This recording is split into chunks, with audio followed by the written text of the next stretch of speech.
여러분 안녕하세요. 기술과정 엄기정 선생님입니다. 자, 요즘 코로나로 인해서 계약도 미뤄지고 많이 힘든 시기라서 선생님도 마스크를 이렇게 한번 쓰고 나왔어요. 물론 벗고 진행을 할 건데 여러분들도 마스크 꼭 쓰고 다니세요. 자, 오늘 주제는 이제 우리 수송기술하고 신재생 에너지까지 봤는데 오늘은 이렇게 한번 설정해 봤습니다. 수송기술, 논술 서술형 토론 문제. 한번 토론을 해보는 게 답이 없습니다. 답을 찾아가는 과정인 토론을 한번 해보려고 이런 시간을 준비해 봤어요. 자, 토론 주제는 총 세가지를 준비했습니다. 세 가지를 준비했고 여러분들 답이 없으니 한번 선생님은 선생님 나름대로 설명을 할 테니까 여러분들 의견은 우리 질문방 있죠. 토론방. 질문방이 아니라 토론방에다가 남겨주세요. 답이 없어요. 남겨도 되고 안 남겨도 되지만 선생님은 여러분들하고 소통을 하고 싶고 또 여러분들 의견을 듣고 싶어서 토론방에 글을 자유롭게 남겨주면은 선생님이 댓글로 또 의견을 또 남겨줄게요. 그렇게 토론을 해도 되고 자, 우리 이번 시간은 그래서 토론 문제를 좀 가지고 와서 생각하는 우리 그동안 이론만 배웠으면 이 이론을 가지고 한번 생각해보는 문제를 한번 머리를 한번 써봅시다. 넘어갈게요. 자, 토론 주제 첫 번째입니다. 자, 우리 미래에는 자율주행 자동차가 뭐 계속 얘기했죠. 수송기술 하면서 자율주행 자동차가 이제 자동차를 대신할 수도 있는데 근데 사고가 났을 수도 있어요. 사고가 나게 되면은 100% 무사고는 아마 없을 것 같아요. 사고가 난다면 그 책임은 자동차를 만든 자동차 회사인가 아니면은 운전자인가? 사실 운전자가 완전 여기서 이제 자율주행 자동차라는 것은 그때 자동차 회사인가 아니면은 운전자인가 아니면 다른 누구인가?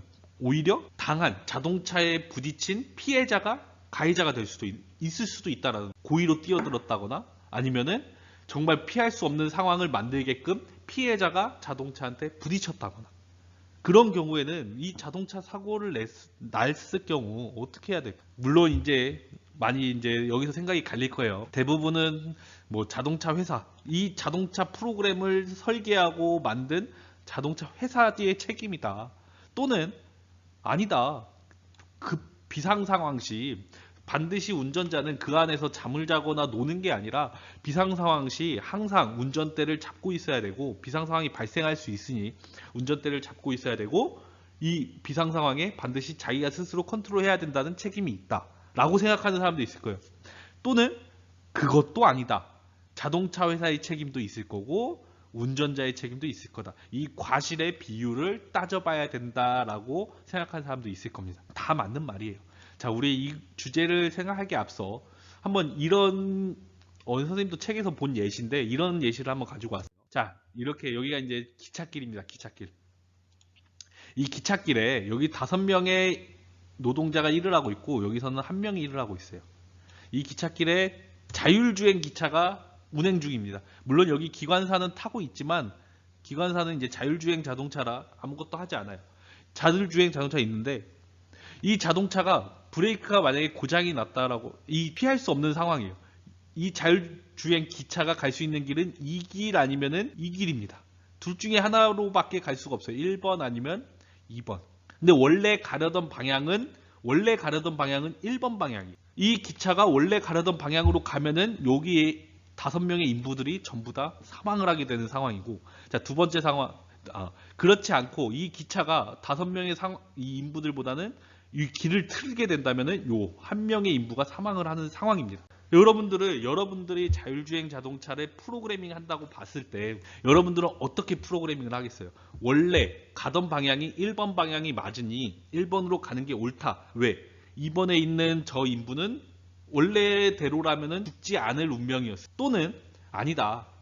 원래 가려던 방향이 1번이지만 그래도 사람 5명의 목숨보다는 사람 1명의 목숨을 다치게 하는 것이 옳다라고 생각하는 사람이 있어서 어떻게? 이 프로그래밍을 더 바꿀 수가 있어요. 한 명의 목숨보다, 아니, 5명의 목숨보다 한 명의 목숨이 더, 3명의 목숨을 더 선택할 수도 있습니다. 굉장히 어려운 문제죠. 그런데 여기 만약에 사람이 타고 있다고 생각해 보세요. 운전을 수동으로 조종할 수 있는 기관사가 타고 있었어요. 그럼 이 기관사는 어떻게 판단을 내려야 될까요? 자율주행 자동차의 판단과 이 기관사의 판단이 같을까요? 다를까요? 정말 애매한 문제죠. 한번 생각을 해보세요. 자, 여러분들 충분히 생각했을 거라고 믿고, 선생님의 답은, 선생님은 물론 선생님만의 생각이 있어요. 생각이 있지만 선생님 생각은 얘기하지 않을 거예요. 그러면 다시 주제로 돌아오겠습니다. 다시 왔습니다. 자, 그러면 사고가 났을 때 첫 번째, 자동차 회사 잘못이다. 지금 자동차 회사로는 이제 매일 얘기하죠. 테슬라가 있고, 또 이제 뭐 현대자동차, 우리 있는 현대, 그 외에도 뭐 볼보라는 기업도 있고 여러 가지 엄청 많습니다. 여러분들 다이슨이라는 회사 알아요? 다이슨 회사는 이제 드라이로 굉장히 유명한 회사인데, 또는 뭐 무선 청소기 있죠. 이 전기 가전 회사도 이 자동차를 만든다고 해요. 왜? 그만큼 뛰어들기 쉬운, 자율주행 자동차는 이제 기술이 완성이 된다면 좀 뛰어들기 쉬운 사업이라고 판단하는데, 여러 회사들이 쓰는 프로그래밍이 다 다를 거예요. 자, 이 가치 판단을 하기에 앞서 가장 먼저 생각해야 될 것은, 첫 번째, 일단은 법을 제정을 해야 돼요. 이거는 이제 법을 만들어야 됩니다. 법을 제정을 해야겠죠. 당연히 법이 없으면 이제 무정부 사회가 올 수도 있으니 법을 제정을 하고, 이 법을 만들 때 가장 중요한 것은 이제 다른 나라의 사례를 보는 거예요. 다른 나라들은 어떻게 했는지. 예를 들어 가장 선진화되어 있다고 생각하는 미국, 또는 뭐 유럽, 가까운 일본, 중국, 이런 나라들의 모든 안을 조사를 하고, 이렇게 해서 일단 다른 나라의 사례를 보고, 두 번째, 그 다음에 우리나라에 맞는 실적을 도입을 해야 돼요. 뭐 미국이 좋다고 무조건적으로 미국을 따라가면 안 됩니다. 왜? 미국하고 우리나라는 지역적 특성이 완전히 다르고 문화도 다르기 때문에 미국의 법을 참고하되 그걸 100% 가지고 오면 안 돼요. 또 뭐 가장 간단하게 들면은, 미국은 땅덩이가 워낙 넓습니다. 우리나라는 땅이 작아요.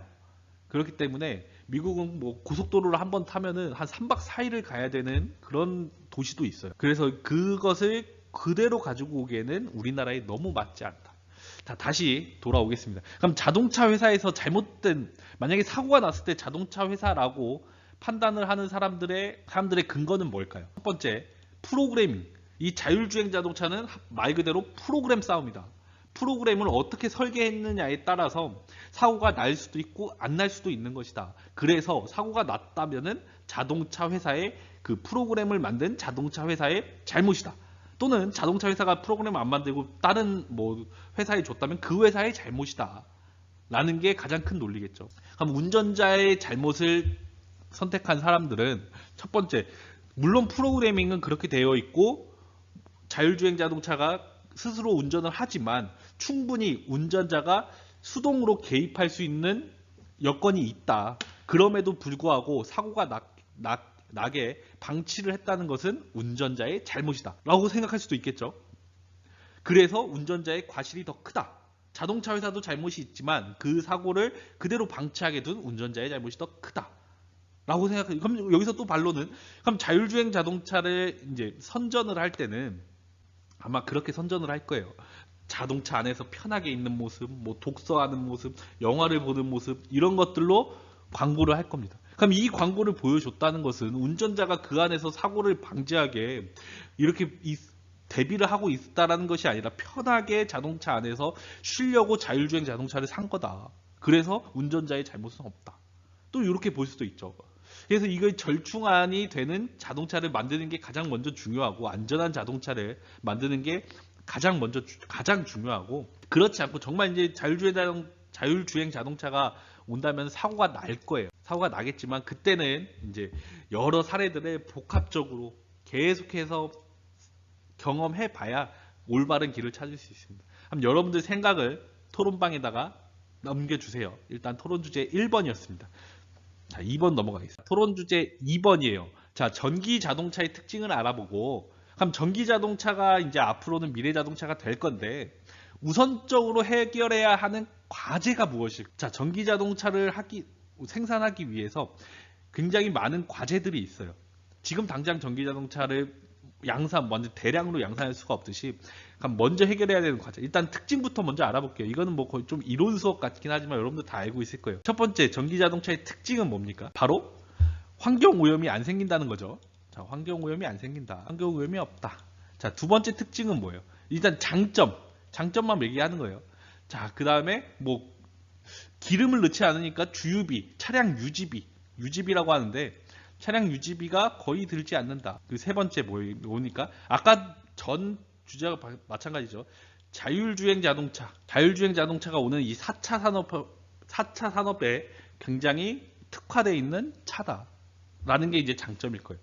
그럼 단점은 뭐겠습니까? 가장 첫 번째, 지금 여러분들 돌아다니다 보면은 주유소가 많이 보여요, 충전소가 많이 보여요. 전기는 이제 충전한다고 표현을 많이 하죠. 물론 당연히 주유소가 많이 보여요. 그리고 충전소, 이 전기를 넣을 충전소가 부족하다.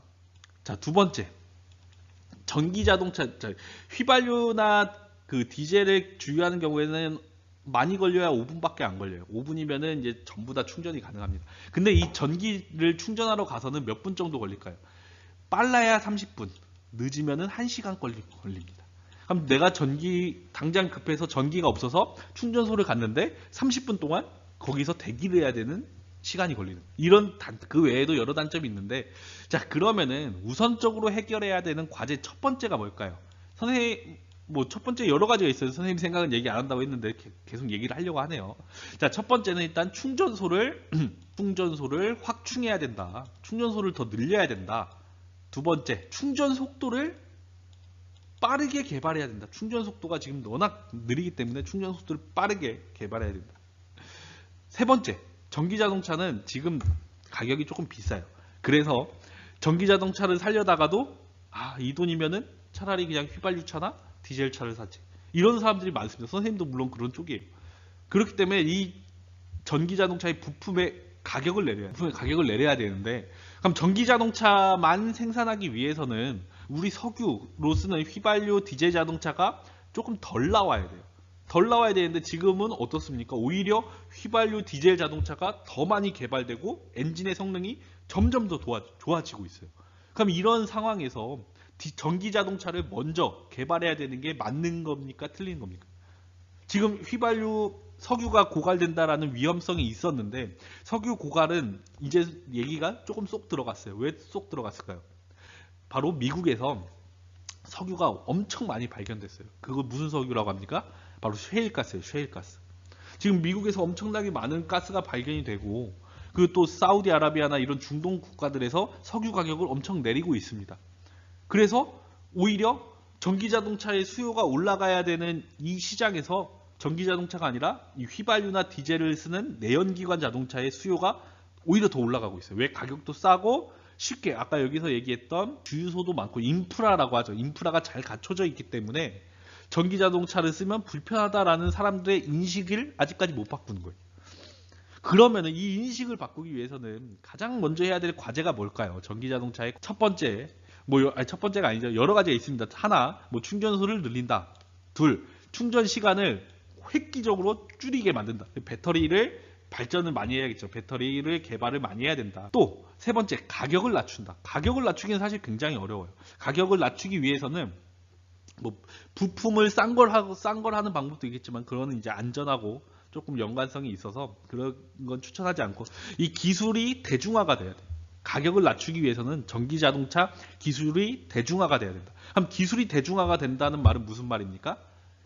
바로 기술이 엄청나게 발전을 했다. 거의 발전을 많이 한 상태다라고 해서 모든 회사들이 많이 뛰어드는 경우를 말합니다. 전기자동차 하면은 거의 생각나는 게 테슬라, 현대, 선생님 볼보 요 정도밖에 생각이 안 나요. 근데 그거 외에도 지금 엄청나게 많은 자동차 회사들이 있는데, 이 회사들이 전부 다 전기자동차로 뛰어들면은 가격이 내려갈 겁니다. 시장 경제가 있기 때문에. 근데 아직까지는 이 회사들이 전기자동차에 본격적으로 뛰어들지 않고 있죠. 왜? 단점이 조금 존재한다라고 생각을 해서 그래요.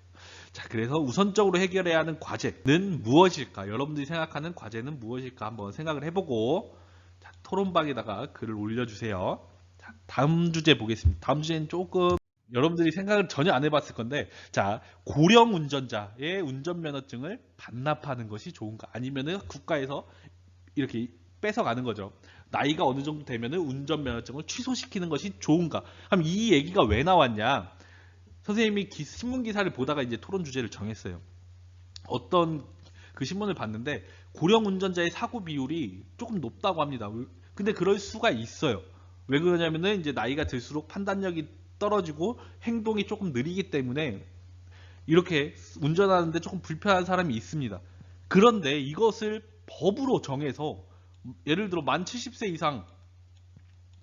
이상은 운전면허증을 반납해야 된다 라고 법으로 정하는 순간 70세 이상은 전부 운전을 하면 안 돼. 그럼 물론 사고는 그만큼 줄어들겠지만 이 70세 요즘 의료기술이 많이 좋아져서 70세라고 할지라도 운전을 할 수 있는 분들이 충분히 많습니다.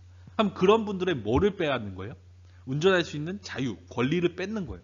이거 자유와 권리를 뺏는 것은 헌법에도 나와 있듯이 굉장히 중요한 부분이에요. 사람의 인권에 대해서. 이거는 이제 인권까지도 가게 되는 건데, 자, 이건 인권 문제까지도 가게 되는 건데, 그러니까 고령 운전자의 운전면허증을 스스로 반납하게 하는 제도는 지금도 있습니다. 나이가 어느 일정 이상 됐을 때 운전면허증을 반납을 하면은 소정의 돈을 주는 제도는 있어요. 하지만 그거는 자발적으로 반납을 하는 거예요. 내가 이제 더 이상 자신이 느꼈을 때 운전하기 힘들다라고 했을 때 반납을 하는 거지. 이렇게 법으로 정한다는 것은 고의성을 주는 거예요. 이 고의성을 띠고 반납을 하도록 하는 거죠. 만약에 반납을 안 했을 경우에는 과태료를 물리거나 벌금을 매길 수도 있는 굉장히 강제성이 있는 겁니다. 여러분들은 이거에 대해서 찬성을 하나요?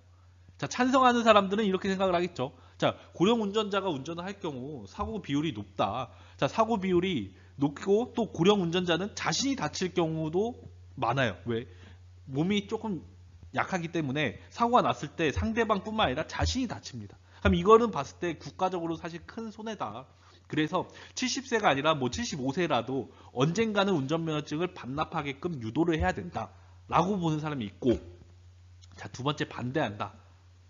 이것을 고령 운전자 뭐 70세나 75세 이상은 운전면허증을 반납하라고 하는 순간 75세임에도 불구하고 굉장히 운전 잘하고 판단력이 뛰어난 분들이 있습니다. 그 사람들의 자유나 또는 권리를 빼앗는 것이 된다. 이 자유와 권리를 빼앗는 것은 헌법에 위배돼요.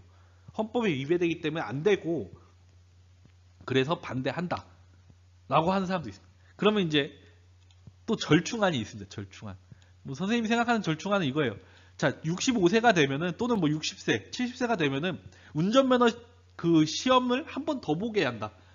뭐 재시험을 봐서 통과한 사람만 운전면허증을 재발급한다. 뭐 이런 경우도 있고, 여러분들은 이제 여러분들의 절충안은 어떤 것이 있는지 한번 다시 또 어디 토론방에다가 글을 남겨주세요. 자, 오늘 토론 주제 이렇게 세 가지 해봤는데 너무 좀 어렵나요? 아니면은 뭐 좀 시시했나요? 자, 이 토론 주제에 대한 것도 한번 남겨주세요. 자, 오늘은 수업을 여기까지 하겠습니다. 자, 다음에는 이제 에너지, 우리 배웠던 신재생 에너지에 대한 토론을 해보도록 할게요.